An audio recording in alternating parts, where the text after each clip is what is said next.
welcome back to another YouTube video. Today we'll be talking about my daily driver. And we'll also be going to a car show, except for one little thing.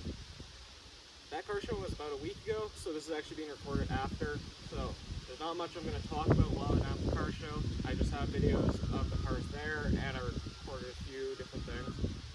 So anyways, I'll show you all that. So let's get started. Now I do have to apologize for the audio. I don't have a microphone, so you're going to hear a bit of wind noise, but do a quick little walk around. So this is my 1998 Dodge Ram 1500.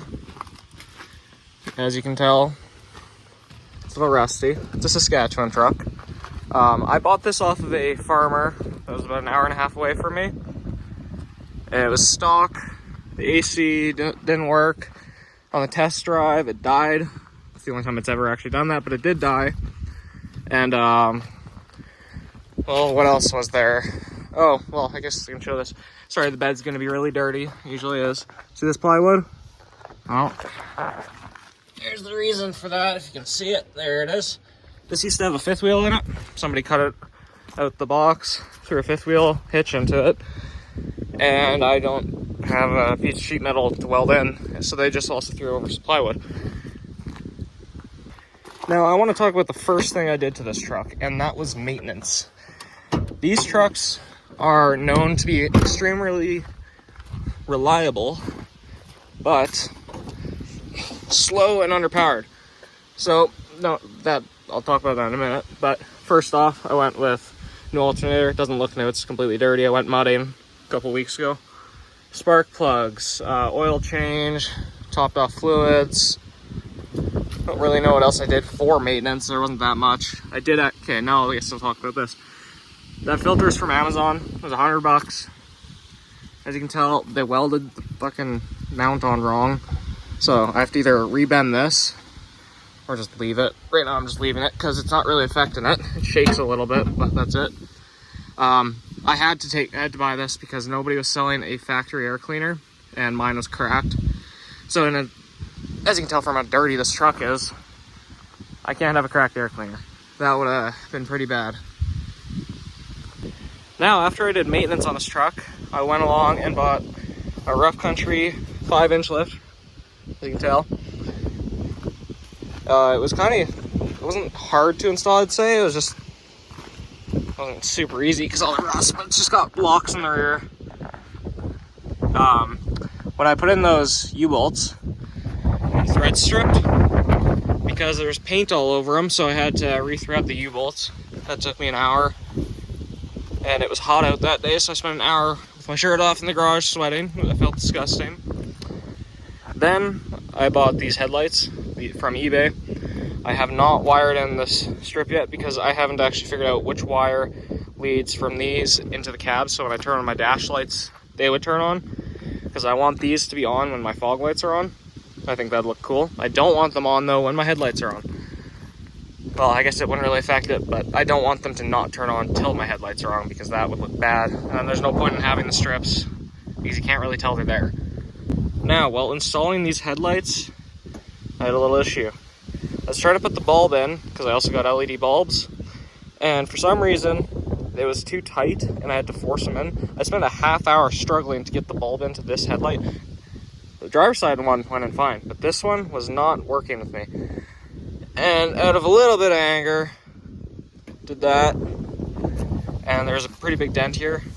As you can tell, you can see it's dented in here. It was dented in here before, but I managed to pop it out. And you shouldn't even say pop it out. I managed to force it out with a pry bar by going through the fender right here. Because this is where air comes in into your fender and then to your factory intake. Stuck the pry bar in, popped it as much as I could. Could not get this last little section up. But that's fine because as you can tell, there's rust on this fender. I'm probably going to replace this completely. I don't know if I'm going to fix that rust as the welder I need to use still doesn't have gas or power supply in that shop. After I did the headlights and the lift kit and the maintenance, I guess you could also call this part of maintenance, but dual steering stabilizer and new tie rods and everything. So the steering's all brand new other than the steering box and the steering column.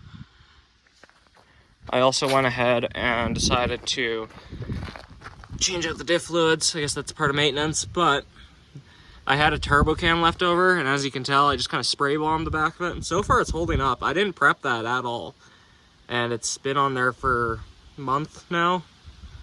It doesn't look terrible. It could be a lot worse. Now, I'm in the cab of the truck, starting to review the interior. There is two issues that bother me with this truck. Steering wheel wrap coming off. It's completely worn through. Stitching's breaking right there, so I have to buy a new wrap and sew that on. And then come right here, driver's seat, it's starting to tear. But here's the important thing. You see that? That is a non-cracked dash in a 98 truck. These things were known for cracking and looking terrible. This is just the back seat. I don't really use it often. We got tons of shit back here. Ooh, that wasn't supposed to get dirty. Whoops, whatever. But other than that, the interior is almost perfect. The center console's getting a little wear right there. Starting to crack. That's not too big of a deal. So, when I bought this truck, it was just a bone stock farm truck. The guy used it to tow around bales and feed cattle and stuff. He didn't use this or treat it as a nice vehicle. It obviously has its issues. This is a common issue with these trucks. The clips break in this bumper cover, so they rattle around. So I have to re-glue that on. The clip is still there on that side. This side, also still there. I have to re-glue it, and that'll be an issue. But it's not a hard issue to fix, so I'll do it. But here, I have some future plans for this truck. I would like to paint this and this to match the body color. I would like to fix the rock. It's not terrible. It's still savable at this point. I don't plan on fixing any of the dents on this truck. I would need an entire new bedside, tailgate, doors. They're dented. It happens. It's a farm truck. It's my daily driver. It doesn't need to be nice. It just needs to look better. As you can tell, I've already went through the mechanical stuff on this vehicle, and it's been looking good. Now there is one more thing I guess I forgot to mention, but one maintenance thing that I still have to do. As you can see there, there's no front drive shaft. That is sitting in the garage over there. But I was driving around the one day, it started squeaking, and for the life of me, for 2 weeks, I could not figure out what the issue was with this vehicle. It would stop when I turned sometimes, it would get worse at speed, but then if I reached a higher speed, it would stop getting worse. It wouldn't make any noise at low speed. So I went through, I checked front diff, rear diff, drive shaft, ball joints, brakes, checked for rocks in the brakes, took off my drums. And it was just a couple weeks of checking everything. Now when I tested the drive shaft, I shook it at the transfer case end and the differential end and the center. Center had a tiny bit of play because it's a split shaft. So it's two pieces. You have one piece that connects here, one piece that connects here, spline piece that goes into a shaft, and it connects. It can move back and forth depending on where it needs to be. And then I also, when I shook the transfer case end, it didn't move at all. Shook the diff end, it didn't move at all. So I ruled out the drive shaft. That was actually the first thing I tested. Sorry about the wind noise, this is pretty bad. I need to get a microphone. But then, I'll insert a video. But I was driving down the highway. I was on the way into town to pick up a friend, and then we were going to go to a party, and it just went. So I pulled over, checked it. I looked at the drive shaft again. There still wasn't any play. I was about 2 kilometers from home, so I drove back going 30 kilometers an hour on the highway, got it home, got back underneath, checked the drive shaft again, and it got worse. And I can move the differential end like this now. Now, I don't think it was the U-joint that broke, but I'll insert a photo. Anyways, you see that? I don't know what that's called, but it looked like it sheared something off, and it wasn't working how it was supposed to. So, I do have to buy a drive shaft. That can wait, because that's $400 off Rock Auto, and I don't want to spend that right now. I'm trying to fix the Jeep. The next video will be on that. I finished some work today, too.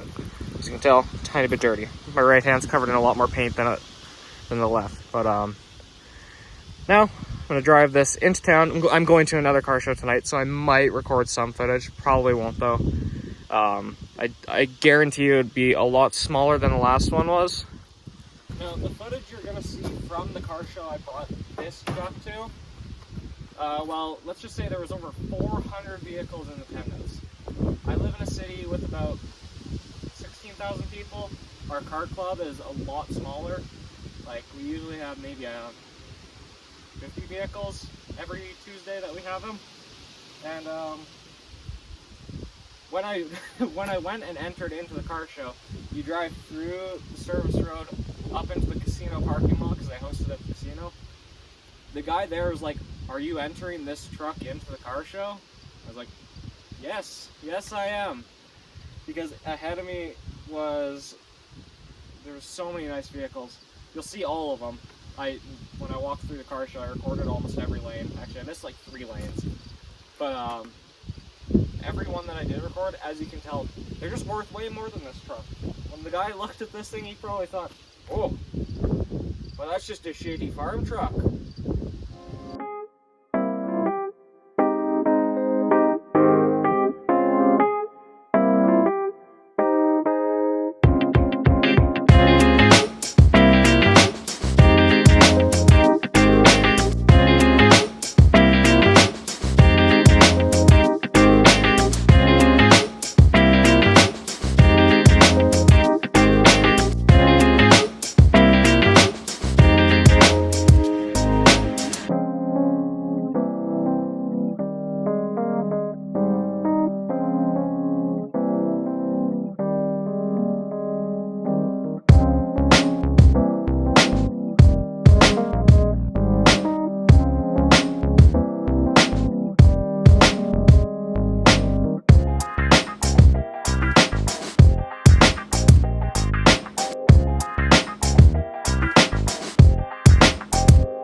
Okay, so that's going to be it for this video. Thank you for watching. If you enjoyed it, please go like and subscribe. It's free and it helps me out. And the next video will be on the Jeep that's in the garage. My parts came in last night, so I can start fixing that. And anyways, thanks for watching.